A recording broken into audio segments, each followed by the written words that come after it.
All right, what's up, y'all? Let me know if there are any issues in the middle of the in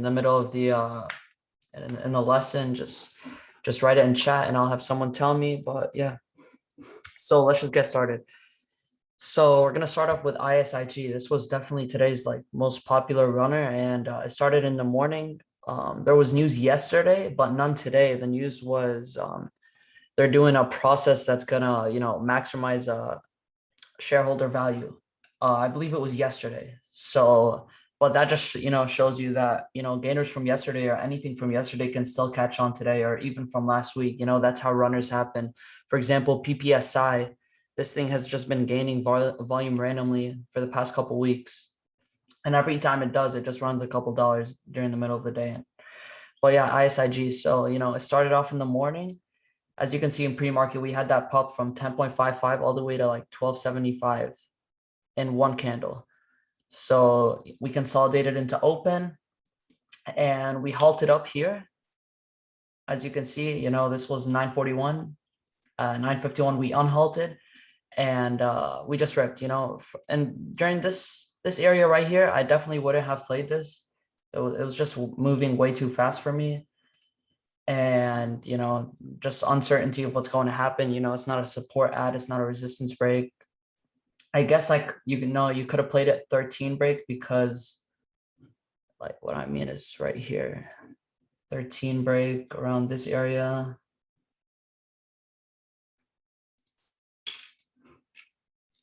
Sorry, y'all, just people spamming the chat. Okay, so what I mean by 13 area is this resistance line that I just drew. And as you can see, we got rejected by it right here when we formed that upper wick. We got rejected by here and here. So we couldn't get over 13. And this was the first candle right here that we closed above $13.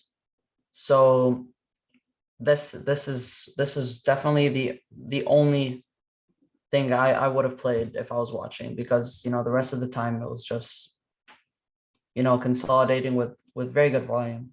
But yeah, so once it broke 13, the next candle went from 13.3 all the way to 14.7, and it halted up right here and it just ripped, it consolidated, and this is where it was setting up very nicely. This is where I would have played it. And this descending triangle right here, I'm going to take out this line just so y'all can see it very clearly. You can see in this descending triangle where we got rejected right here, right here, right here again. And all you have to do is wait for it to candle close above. And right as it was ripping here, the volume was so nice as it was forming this ascending triangle. It was consolidating on low volume. And as it broke out, I definitely would have bought this $19 break, and it halted up again. The next couple candles repped all the way to $24. I definitely wouldn't have played it anywhere here. It's just, common sense. It was already up a couple bucks. But yeah, this descending triangle was the first major area, first major pattern that we could have seen, or that we could have played on this ticker today. But yeah, for the rest of the day, it was just consolidating in this channel right here. It got rejected by this trend line right here. That's why I have this trend line resistance at 23.75, because we could not close above 23.75 for the entire day pretty much. We tried right here. We went all the way to 24.2, but the candle couldn't close above 23.75. Then, it just consolidated and bounced off this support, which I have drawn out, and it went all the way back up. It tried to close above it again in this candle where it went all the way to 24.85, but we still couldn't close above 23.75. And this candle right here also, is very close to resembling a shooting star, which is of course a very bearish candlestick.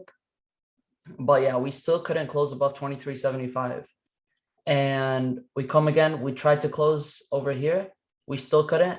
We tried again one more time, as you can see by this upper wick, and we dumped, $2 almost. But yeah, that's when we came back down. We consolidated near this old support, and we started forming this type of wedge right here. We were just consolidating. This looked very nice. You could have played this the second time it came down here, third time, The fourth time you could have also played it, but in that case you would have lost money. And I did play it right here. I bought right here and I got stopped out. And this is, this is where I lost majority of my gains earlier today because, it was just setting up very nicely. I like the low volume consolidation. It was on trend line support.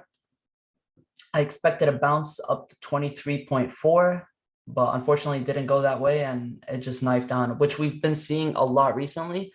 And I learned a lesson today that, I'm not going to play these low volume patterns anymore because in this market, mostly everything we've been seeing has just been sort of like a pump and dump, it just goes up. When it loses volume, it just comes crashing down for the rest of the day.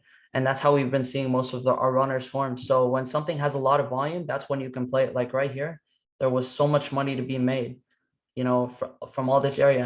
And that's where all the volume was. But when the volume drifted, as you can see on the lower part of my screen, when there was no more volume and it was just low volume consolidation, and knifed after, the fourth time. But, there's also one rule, the longer it tests support, the higher chance it has of breaking it each time. So, we tested support once right here, twice, third time, fourth time, and we were just touching it so long, and here's where I started to scale out most of my position because I knew we've been touching this support for so long.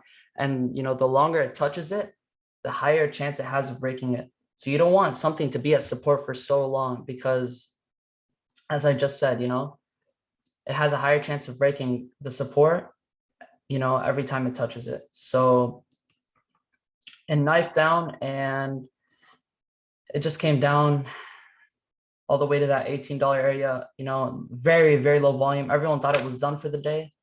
And then it touched this earlier support from the day. This is big support. Why? Because we had it before the major run began.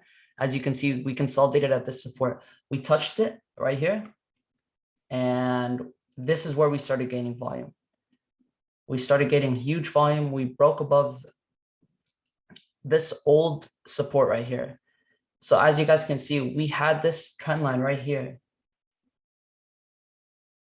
as support. And one of my major rules is old support becomes new resistance and old resistance becomes new support. So this is old support right here. Once we broke under it, this line is now new resistance. So right when we broke above this line, now resistance has been broken. So once it consolidates over resistance, old resistance becomes new support. So now this line has become our new support. So this is where you want to add. And right when it goes under that and a candle closes under that, that's when, you want to sell. So this would have been a perfect buy right here. There was amazing volume and we broke above our resistance. We consolidated.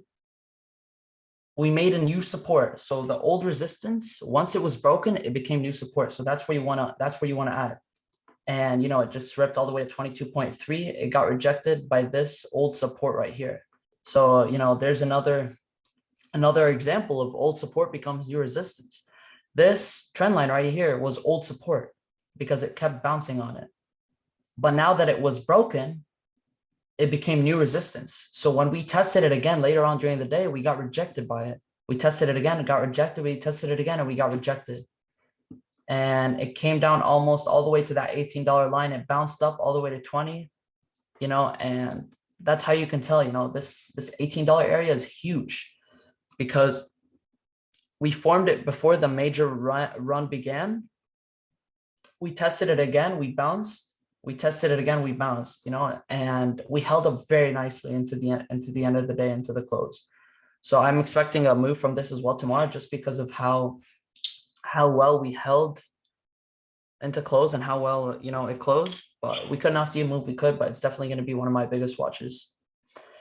But yeah, this $18 support is definitely huge. So if you're watching this tomorrow, definitely watch that area. And this is the 1 minute time frame, as you can see at the bottom of my screen.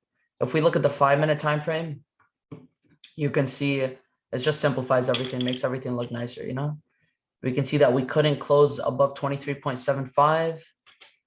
We could see that we held $18 through the entire day and that we got rejected by this line right here.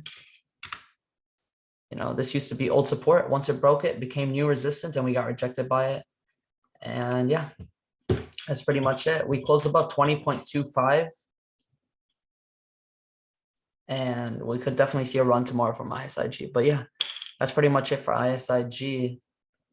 I'll go ahead and take any questions on this ticker specifically. Just, any question about what I went through, because I know I may be talking a bit fast. Just let me know if you have any questions on anything I've been saying. Or if you guys think my explanations are good, give me any suggestions, etc. How did you find the sticker? So this is a top gainer on the day.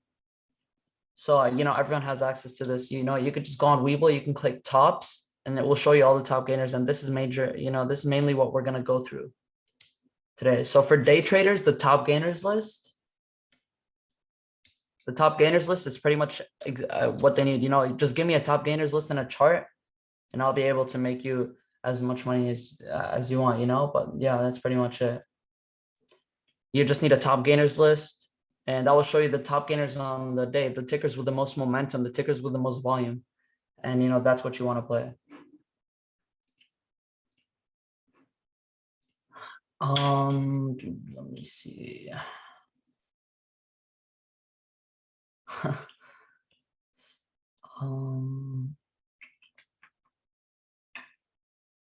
ISIG been running for a couple days, won't it cool off? So yeah, it has been running a couple days because of the news. But some of these just go all the way to $100. They never cool off. And I'm not expecting a cool off on this, to be honest. But if it drops under that $18 support, I definitely think we should be testing $15. But yeah, it closed very nicely. Everything looks bullish for me personally. But I'm not gonna, just buy right now or buy it in the morning tomorrow. I'll wait for a nice day trade setup, a nice pattern that I can make money on, and I'll strike that. So let me show you guys my mistake from earlier today. All right, someone kick this SH. Oh, please.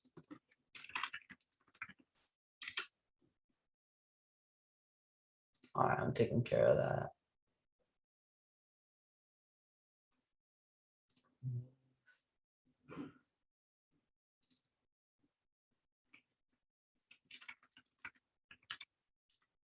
Okay. Let me show you guys my mistake earlier today. So if you're looking at my screen share, this is right here. This is where actually, no, wait, let me check exactly.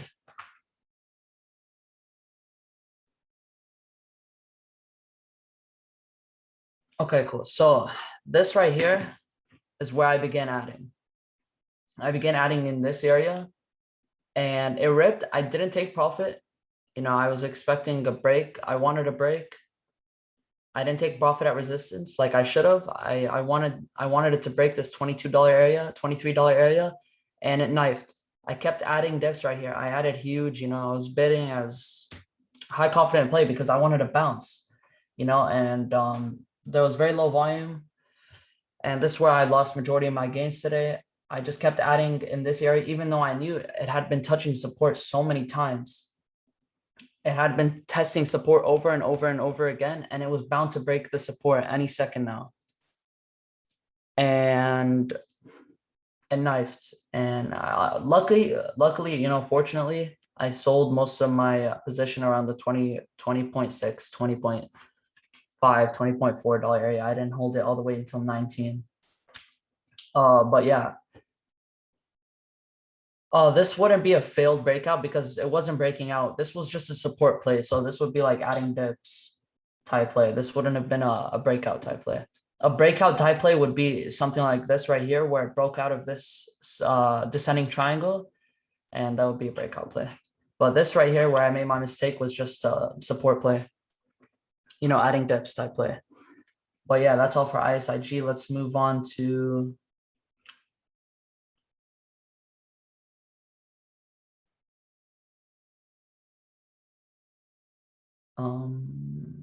how do you set your stop loss? So I don't use a stop loss. I'm always mental stop loss because you can get faked out very easily, and things like stop loss raids can happen where people get stopped out and the price just goes back. See, like right here, this candle, if I had a stop loss, I would have gone stopped out under, let's just say 21, right? This is 21. I would have gotten stopped out at like 20.7. Instead, I can actually see myself. I can see if it's going to be a fake out. Usually you can tell via the volume, via how the candle is forming, via the setup. And that will help me, help me decide if I want to sell or not. But yeah, I don't use stop loss, especially because I'm playing with big size, big positions, 200 to 300K positions. Stop loss isn't going to help me. They'll help me to, market makers will help me and stop me out and then rip the stock later on. Yeah, so Wales institutions help stop losses. Yeah, exactly. Majority of my trading is all mental. But yeah. Okay, let's move on from ISIG. EFOI next. So EFOI had news today. It was, I think they had a new, let me check the exact news real quick. I think they had a new product. Yeah, so they put up a new product for sale. It was one of their products, but yeah. It was just ramping up in pre-market. And as you've been noticing, pre-market has been getting a lot of volume recently. It died out in the last couple of weeks and now it's coming back. All that pre-market action from 1 a.m. Pacific time all the way to 6:30. But yeah, as you can see from EFY, this thing ran from $2 all the way to almost $4 before the market even opened. And let me show you guys where you could have played it today, where I definitely would have played it, and where I did play it. So starting with EFOI, as you can see in pre-market, this blue area is pre-market. We formed this resistance, and pre-market high is a big, resistance in day trading. So we draw a line, we draw a resistance line. And right when a candle closes above that resistance line, that's when, that's when I would want to buy. It broke pre-market high, it closed above pre-market high, and that's when I want to buy. So of course, candle closed right here above pre-market high, which is this resistance line. And I wouldn't want to buy there. Why? Because it's already up, 20 cents. That's just too much for me, even though it could definitely rip. It was just up way too much for me. And I wouldn't buy on this candle. Next candle, though, it went all the way up to 4.1. And everyone thought, oh, shit, this is going to rip. And it literally, like a couple seconds later, it went down all the way to 3.8. And that was our retest. That was the perfect buy entry. And I got filled around 3.96 or 3.93 because I just market slapped and, it just rose up the next second. But fortunately, I still did make good money on this play. But this would have been perfect. So a lot of times, let me explain how this goes. When something breaks above resistance, it's going to close above it, and then it's going to come down to retest it. And then it goes up again. So this is exactly what that was. Let me see if I can annotate so I can show you guys. Okay. And this is exactly what this was. So when it broke above resistance and this candle right here, it closed above resistance. You can see this close. The next candle, on the other hand, you can see this red line. It came down. It retested this, this old resistance, which is now new support. Why? Because we broke it. It retested this old resistance. And this would have been the perfect buy entry right here. And as you can see in the next couple of candles, it went all the way to 4.42. But yeah, this would have been the perfect entry. And as I was watching this, I was like, oh, damn, I should have entered on this candle. But then, luckily, it came back down to this old resistance. It gave us that retest. And that would have been the perfect entry on this trade right here. So, yeah. Let me get my annotation. Okay. And then let me show you guys where I played it the other time during the day. Just give me a second. You guys want me to use the annotation tool? Just let me know in the chat if that could help.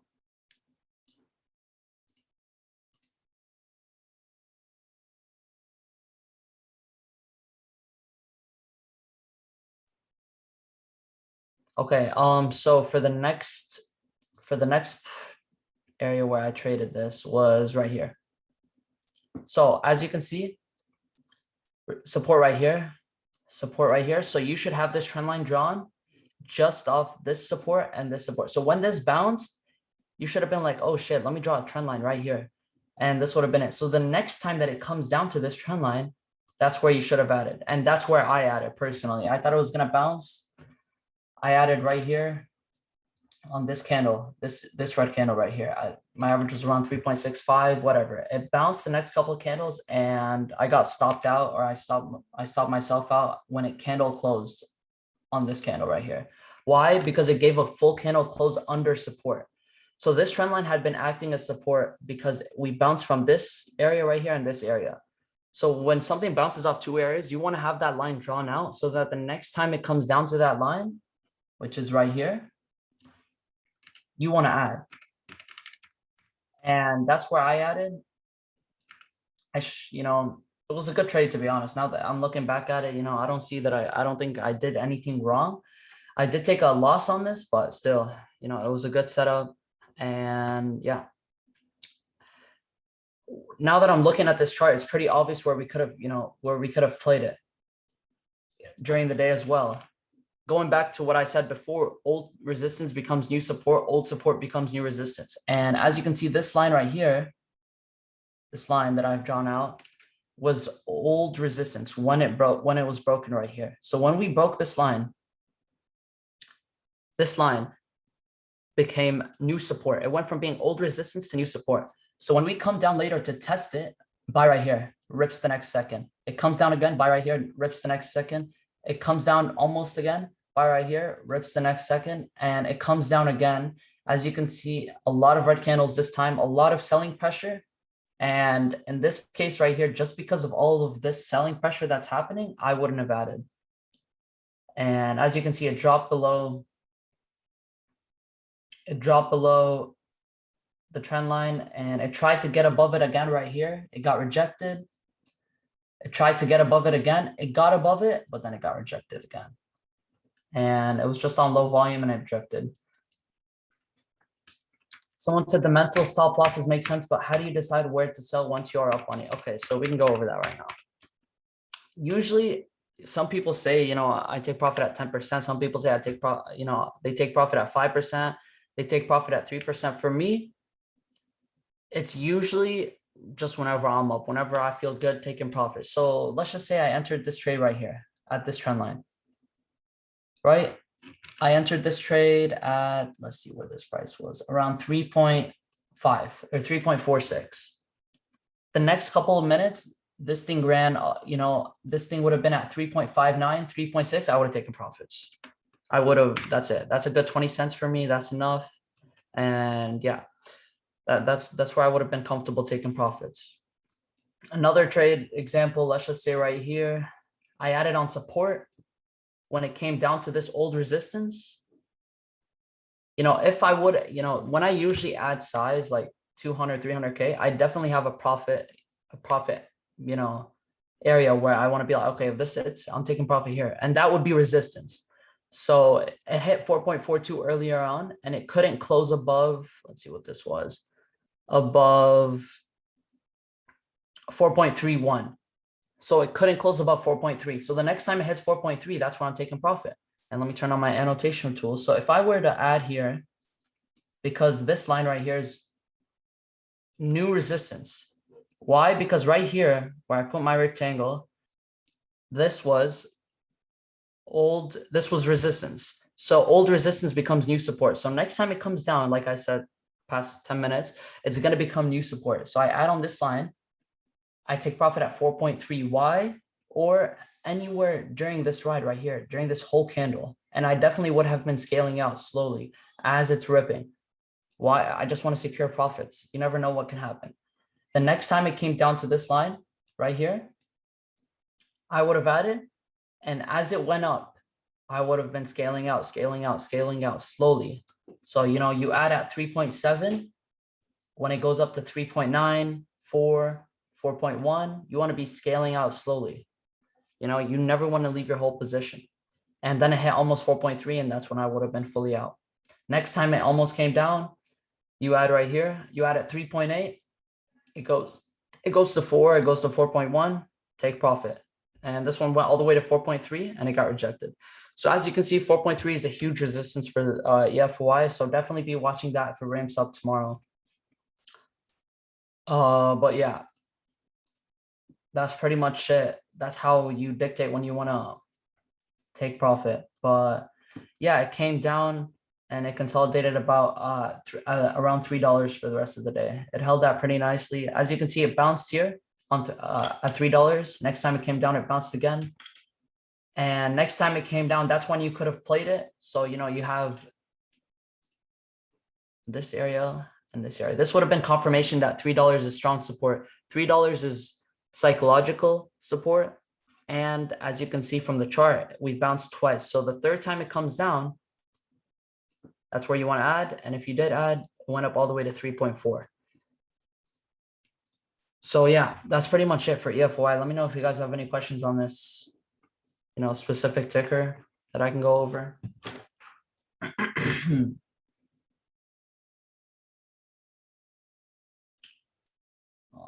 Give me a sec, y'all.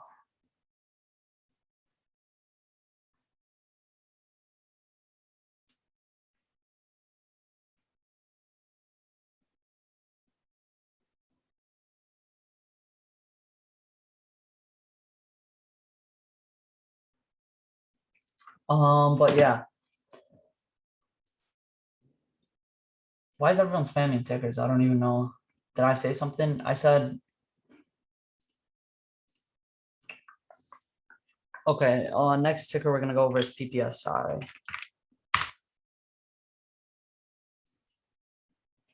Okay, so PPSI, let me turn on my annotation. I think this will be good here. So just started ramping up earlier during the day. And as I was saying before, this thing just randomly picks up volume during the day, just like that. And it just rips at like $3, $4, $5 every once in a while. This has been doing that for the past couple of weeks. So I always have this on volume watch, always. And as you can see, it started to pick up right here. Strong volume came in. And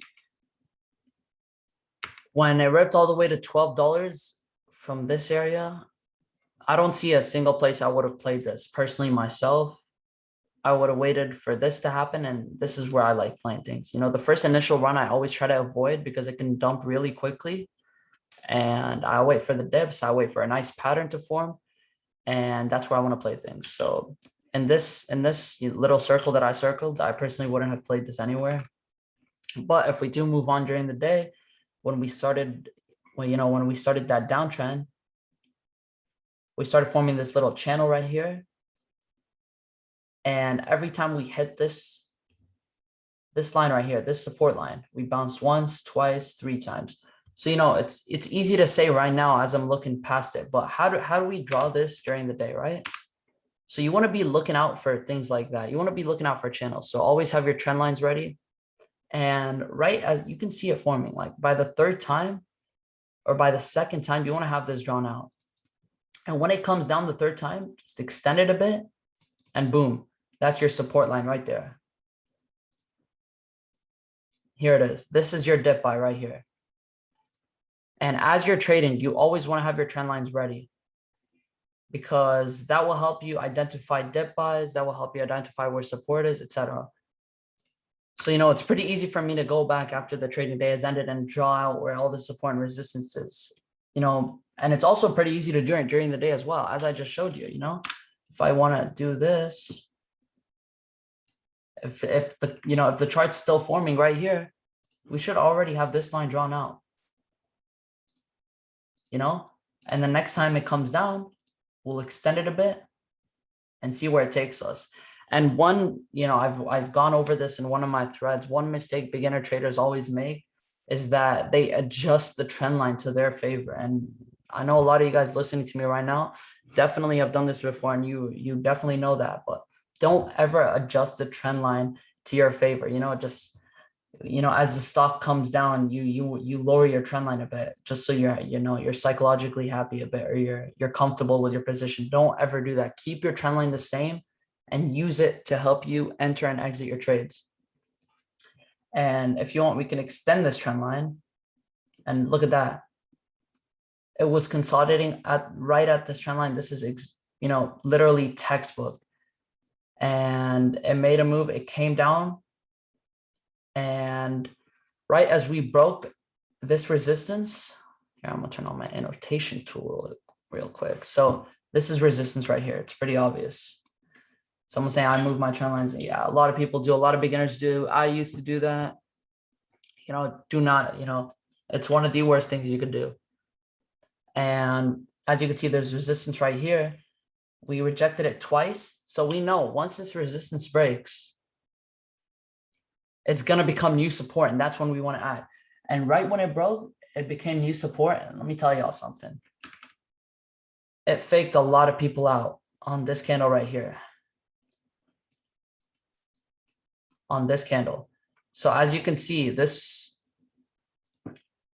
resistance area, rejected, and once we broke over it, it consolidated over it as new support, which is exactly what we wanted to do. This line is now acting as new support. It used to be resistance, and now it's new support. Old resistance becomes new support. Old support becomes new resistance. Write that down, memorize that. And right when it closed under this support, this is where a lot of people would have been stopped out. And personally, if I stopped out here, I wouldn't even be mad at myself. I probably would have stopped out if I was in this trade, just because,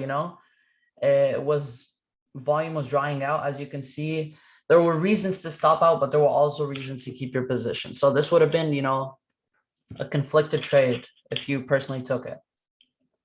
And the next candle, it literally spiked back up. So everyone who sold was definitely punching the air right here.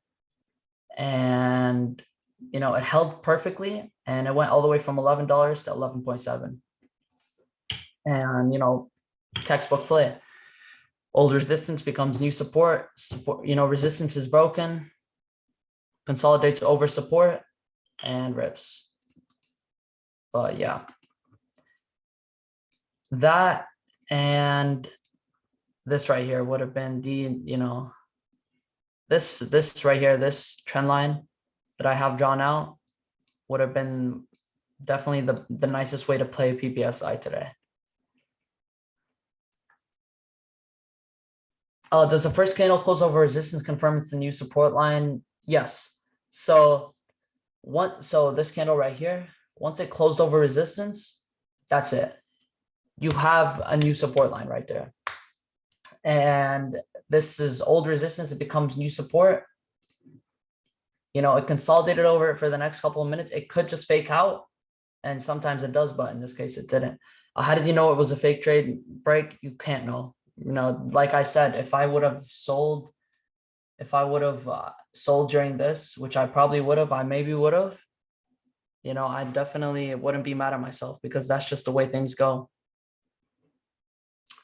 Let me look deeper. But, you need to have your level 2 open, your times and sales. You want to see where the big bidders are. You want to see if there's a short seller hiding in the ask. And you always want to be looking at your volume. But yeah, don't ever just trade basically just off candles. But yeah. How do you read the tape? It's just too long to go through. I did make a video on that though. I'll post that on my Twitter later. Make sure you guys are following Twitter. I'll send my username in the chat just in case you aren't. Make sure you guys go follow my Twitter. I post a lot there. But yeah, for PPSI, that's pretty much it.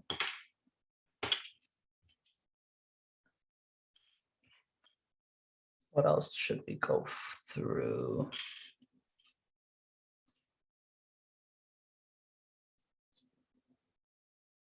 Okay, actually we'll do BKKT. Okay, BKKT. For me, I played this a lot. This was definitely the #1 ticker I traded today. Just because it was setting up very nicely in a lot of ways that the other tickers weren't. And let me show you guys where I played it. So the first time I played this was when it broke over this descending triangle right here. I'm going to delete these lines so it doesn't confuse you guys. Let me turn on my annotations. So rejected, rejected, rejected, rejected. It broke over right here. This is the first candle confirmation. Now, I didn't add right here on this candle. I waited. Some people could add, and because the next candle could just rip just like that. And some people wait, as I said before, for it to come down, retest it, and then go again. So that's exactly what it did. It came down. This is the candle that I added at it's like $16, and it went all the way to around 16.5. I took majority of my profit. I held a lot though, and I ended up selling it for a loss when it came down, and this is the candle that I sold for a loss for. And as you can see, it came down again. I thought it would bounce here because it came down to retest it again, but usually a double retest isn't that good. And I took the loss on this candle. So I did take some profit. I did take some loss. So this trade came out a bit break even, but let me show y'all where the big money was made. So this is how I recovered, how I made a lot. BKKT was definitely my savior today. Let me show you guys where that would be.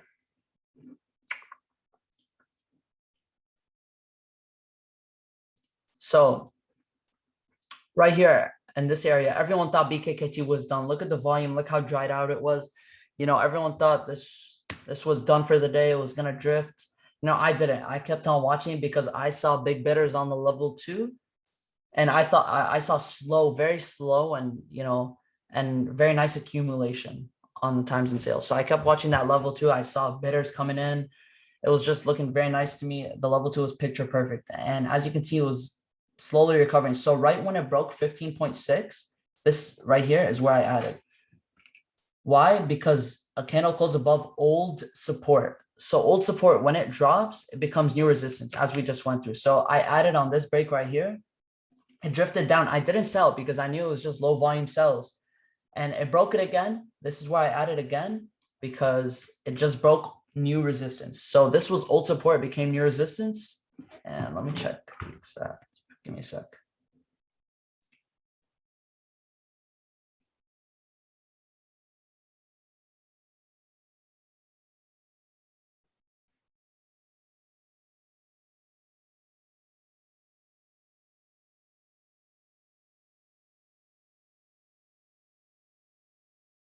So 15.64.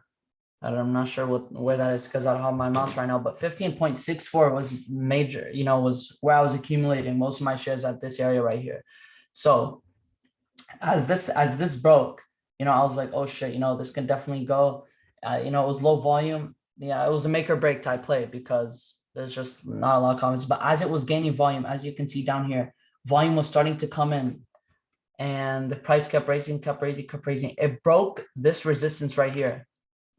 I didn't sell. What I did was I added more. Why? Because we broke early, you know, earlier resistance. We broke it. We full candle closed above it. And around 16.5, that's where I added majority of my position. Here, I was just adding a couple thousand shares here and there. But this is where I added majority of my position. Next candle, this is where I sold all.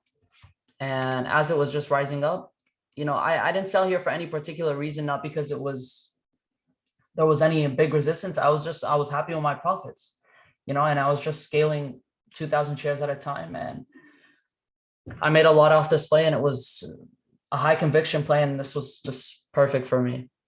And if you got, I'll go over this again, you know, we broke over earlier, you know, old support that became new resistance. There was very low volume. This could easily catch on. BKKT easily catch on. It's a known ticker. Everyone knows this. So if this starts to run again, volume will easily come. You know, the level 2 was looking perfect. There were so many bids coming in. And, you know, as it broke 15.6, again, that's where I added even more. And right here, a lot of people would have taken profits. For me, I waited to see if it would break it or if it would reject. Because if you're looking at it from my perspective, this is where my average was, around 15.64. And it was already at 16.4. So if it rejected, you know, it's definitely not going to come crashing all the way to 15.6. I would still be able to get away with some profit. But if it broke, I could add huge and I could wait for a big spike. So I was like, this is worth the risk reward. I waited to see if it would break or reject. It broke. I added a lot on this candle. And this candle is where I took my profit. But yeah, that's pretty much it for BKKT.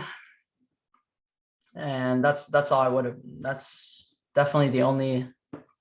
I wouldn't have played this anywhere else during the day. 1832 is resistance based off this high day, and yeah, that's pretty much all.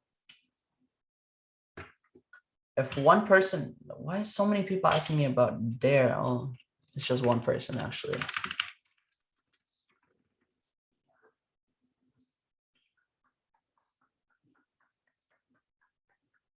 Okay, and we'll do one more. DWACK. DWACK. Okay, for DWACK, I actually didn't play this today just because I was focusing on small caps on other tickers, EFOY, PPSI, BKKT, but you could have played it off this symmetrical triangle. And let me show you all. So as this is forming, you know, you obviously want to have this line drawn out after the first 2 times. So this bounce, then this bounce, then that's when you want to you'll have this line drawn out for future plays. But yeah, so it rejected. So this is a symmetrical triangle, and when it broke under it, when it broke support, that's when everyone thought this was done for the day. You know, that's it, just broke support. It ended up coming back, it broke above support again. So when it broke support, it went from old support to new resistance. So when it broke resistance again, which was old support, it consolidated above it and made it its new support. This would have been a perfect ad right here. And, you know, it broke above it. It came down. Like I was saying, this would have been the perfect play of the day. Now that I'm looking back at it, the retest. It broke resistance. It came down. It retested it. This is where I would have added. And it ripped.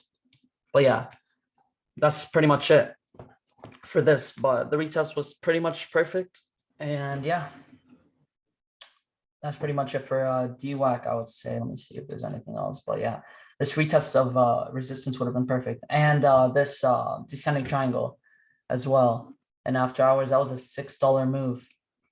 Descending triangle, right when it broke, you add right here because it broke resistance, went all the way to $70. Well, yeah, that's how you could have played DWACK today. Would have been perfect. But yeah. Yeah, that's pretty much it for DWACK. And yeah, I think, is there anything else we should do? That's pretty much it.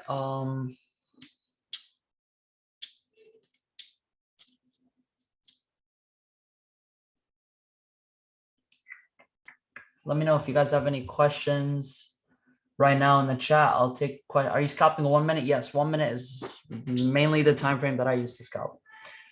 I'm gonna take a couple questions and then we'll end. Make sure you guys are following my Twitter, mm_flooded. And for more education, I always post a ton there.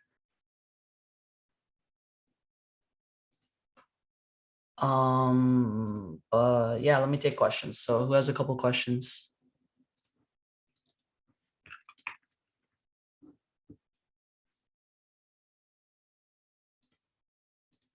I think this person meant to say Fibonacci. I use Fibonacci when I'm making my watch list, but that's pretty much it. I don't use it. And for swing trading. What is your charting software? I use Webull, Webull.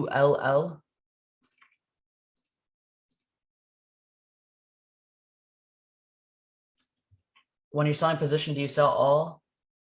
Or keep your position? I keep some. I always keep some. I never just sell all straight up. I always scale out slowly. What platforms start at 4 a.m.? 4 a.m. Pacific or 4 a.m. Eastern? 4 a.m. Eastern, Webull starts at 4 a.m. Eastern.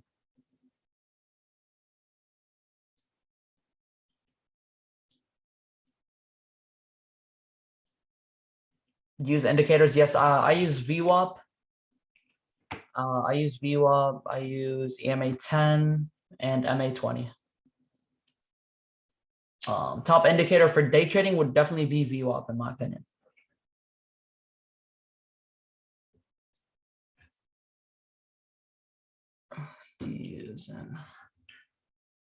What percent do you scale out with? Like I was saying, I don't have a specific percent. I know a lot of people just scale out 5%, 10%, but yeah, I don't really believe in that. But yeah, I'm gonna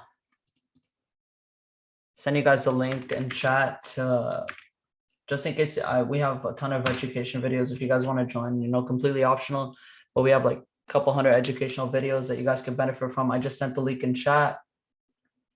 When you first started trading, what are the first things? Definitely support and resistance. How many shares you trade with? Depends. Sometimes 50K worth, 100K worth. Boy, I joined for the person who just DM'd me saying they joined late, we recorded this. I'm gonna post it on my Twitter later on, mm_flooded. So make sure you're following, I'll post it.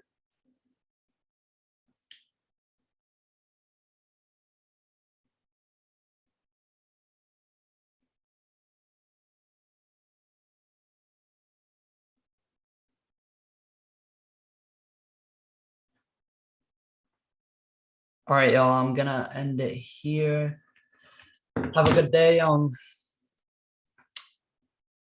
Love you all. I hope you guys make a lot of money, and yeah, peace.